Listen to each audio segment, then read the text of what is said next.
Ito ang Binondo, isang lugar na kilala sa masarap na pagkain, makukulay na kalsada at dinarayo ng maraming tao. Kaya bumiyahe kami ng Maymay mula Cebu papuntang Maynila para mag-date dito. Sinimula namin ang araw na to sa pagtikim ng mga iba't ibang pagkain sa Binondo bago bumisita sa National Museum. Kaya tara, samahan nyo kami sa isang araw ng kwentuhan, tawanan at paggawa ng mga alaala na hindi namin makakalimutan. Yes! Excited na ako. Excited na ba kayo? Pero bago ang lahat, huwag niyo muna kalimutan i-like tong video na to. Sige na, mag-like na kayo. Kaso hindi namin alam yung pasikot-sikot dito. Oo, di namin alam kung saan kami kakain pero bahala na to. Unang nakita namin itong fried xiaolong bao, kaya bumili kaagad kami at sinamahan din namin ng egg tart. Ito pala yung binili ni Eson. Yung sa akin ay egg tart. Try ko nga. Sarap! Para sa akin, masarap siya. Pero sabi ng iba, may mas masarap pa raw dito na xiaolong bao. Hindi lang kami masyadong nag-research para sa video na ito. Kung ano lang yung makita namin habang nag-iikot, yun na yung kinakain namin. Tapos dito, sinubuan ako ni Maymay. Pinili nga ako konti pero itong egg tart, wala siyang kakaiba. Same lang sa mga natikman ko. At syempre, susubuan din natin si Maymay. Kinilig na sana ako dito. Kaso lang, Wala kami sa...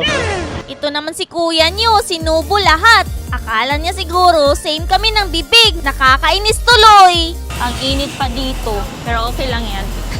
Kesa naman maulan.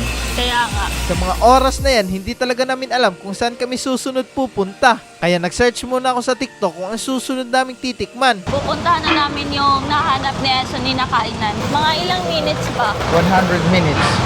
Doon pa ata yun. Anong 100 minutes? Ang aga-aga, iniinis ako ng kuya niyo. Basta follow me because dadalhin kita doon. Yung mahirap dito, hindi namin kapisado yung lugar. Kaya malaking tulong yung may Google Map. Malapit na, malapit na. Diyan daw kami kakain sa Lingnam. So wakas, ang lapit na natin. Kaso lang, sobrang traffic. Tani. Ayan, dumating din kami dito sa may Lingnam. Nag-order kaagad kami ng siomai, siopaw, beef wonton, at yung parang lugaw. Andito na yung order namin na beef wonton. Siopaw at siomay. Kakaiba yung siomay nila dito. Ang lambot ng beef nila. Sinubuan niya pa talaga ako ulit. Ano ba yan? Sarap. Sarap pala dito guys. Pero sa totoo lang, sobrang sarap talaga ng wonton nila. Legit na masarap. Yung tipong kapag babalik ako dito sa Binondo, isa ito sa babalik-balikan ko. Legit na masarap siya. Ah, sarap niya. Yung siomay nila, try natin. Laki ng siomay no. Tikman natin. Masarap. Sarap diba? Ito talaga pinaka-favorite ko. Ito, yung siopaw, tikman natin. Laman check. Puro laman. Sakto lang, pero ito talaga pinaka-the best. Wonton. Tapos sobrang lambot pa ng beef nila at sobrang malasa. Basta, sarap na sarap talaga ako sa wonton na to. Ang marirate ko sa pagkain na to, 10 over 10. Mukbang lang to guys. Panoorin lang kami. Paano kami kumain. Pagkatapos namin dyan, kumain na naman kami. Dito kami sa kaso, no?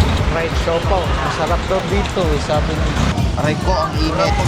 Yan, tapos tinikman ko na. Medyo hindi ko nga naayos yung pag-video ko dito kasi medyo madaming tao. Pero ang masasabi ko lang sa fried siopaw na to, sarap na sarap talaga ako. Legit na masarap, 10 over 10 din to sa akin. Ang sarap. Sarap. Ang sarap eh.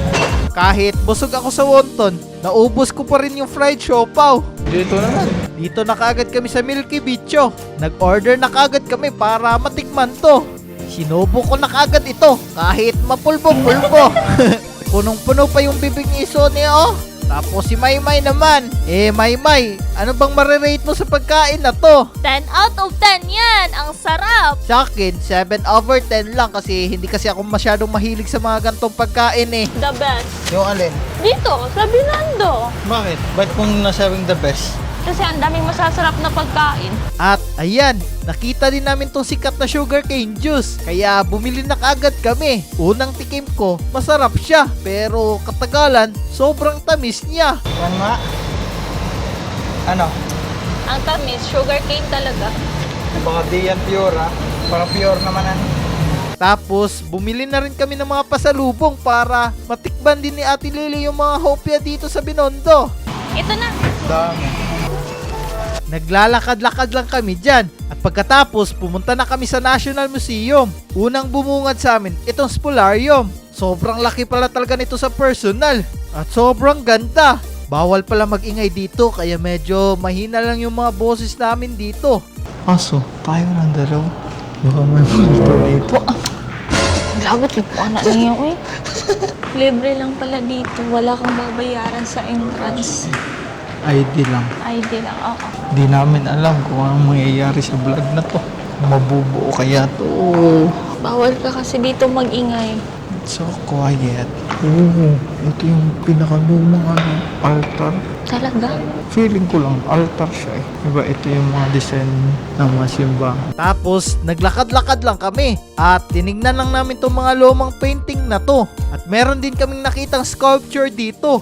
At eto yung gamit nila sa paggawa niyan. Ang lupit, di ba? Ganda oh, picturean mo ko dito, Maymayo. Sige, sige. Sige pa, sige pa. Posing ka pa. Kahit anong gusto mo.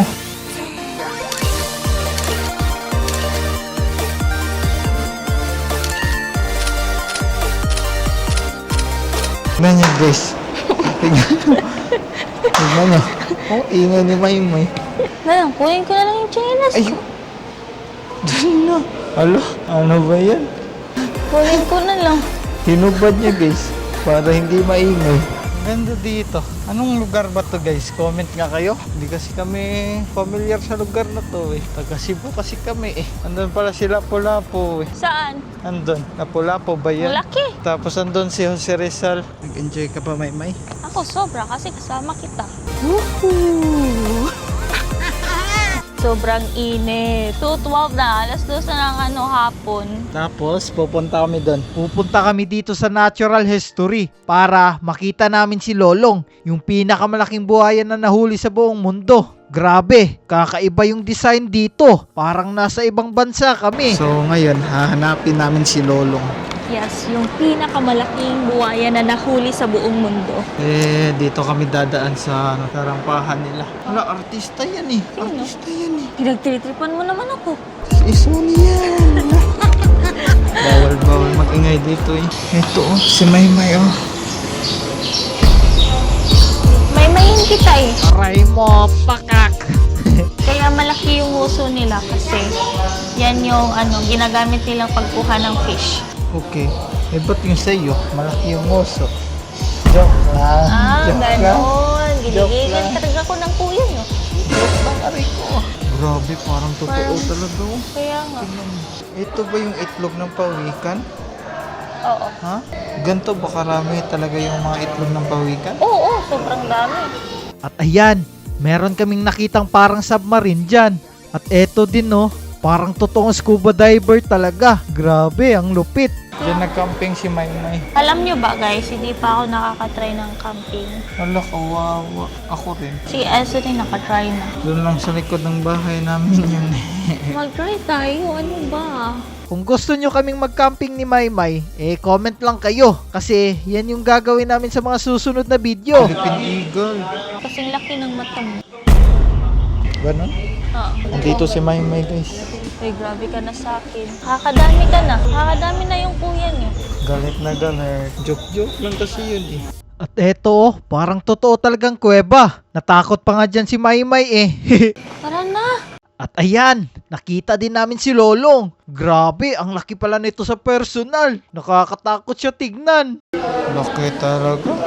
Bro, ang dami niya na sigurong nakain na tao. Baba, anak. Nagpapapicture ako dito sa may bibig ng pating. Grabe, ang laki. Isang subo lang pala ako nito. Ang laki naman ng mundo. Hanapin ko muna yung Pilipinas. Asan ba yung Pilipinas dito? Ito, yung Pilipinas. Philippine #1. Abangan nyo pala yung kasunod nito kasi nag-date kami ni Maymay sa MOA. Eh, huwag nyo kalimutan mag-subscribe ha para updated kayo sa mga uploads namin. Let's go!